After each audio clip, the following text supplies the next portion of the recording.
তোদের খবর আছে ব্যাপারটা নর্মালি বলছে, মানে হয় না পাগল তো কত কথাই বলে যে একটু আগে যে বাসটা ছেড়ে গেল 10:30টার বাস সেটা অ্যাক্সিডেন্ট করছে। তো হুট করে এরকম একটা লোক আসছে, লোকটা হচ্ছে পাগল নাকি অদ্ভুত, মানে দেখে মনে হচ্ছে পাগল টাইপ কেউ একটা, এসে বলতেছে আমাকে 500 টাকা তো আমি ভাত খাবো। তো ঠিক আছে দিয়ে দিচ্ছি, দেওয়ার পরে উনি চলে গেছে। চলে যাওয়ার পরে আমি হচ্ছে ওই যে দুইজন ট্রাভেলার যার সাথে আমি পরিচিত হচ্ছি, কথা বলতেছি, হুট করে ওই লোক আবার আসছে, আবার এসে ওদের কাছ থেকে চাচ্ছে আমাকে 500 টাকা দাও। মানে আপনি যাদের সাথে পরিচয় হয়েছিলেন তাদের কাছে আপনার কাছ থেকে 5 টাকা নিয়ে যাওয়ার পর আবার তাদের কাছ থেকে 5 টাকা যাচ্ছে, তারপর তো ওরা প্রথমে ইগনোর করছে, কিন্তু উনি 5 টাকা নিয়েই যাবে। তো একটা সময় ওরা বিরক্ত হয়ে ধমক দিছে। তো ধমক দেওয়ার পরে উনি একটু দূরে গিয়ে দাঁড়ায় বলতেছে তোদের খবর আছে। তোদের খবর আছে ব্যাপারটা নর্মালি বলছে, মানে হয় না পাগল তো কত কথাই বলে, ওইটার গায়ে লাগানো হয়।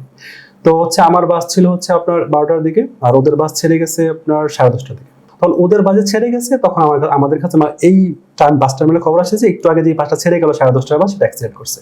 তো এই ব্যাপারটার উত্তর আমার কাছে না এখন।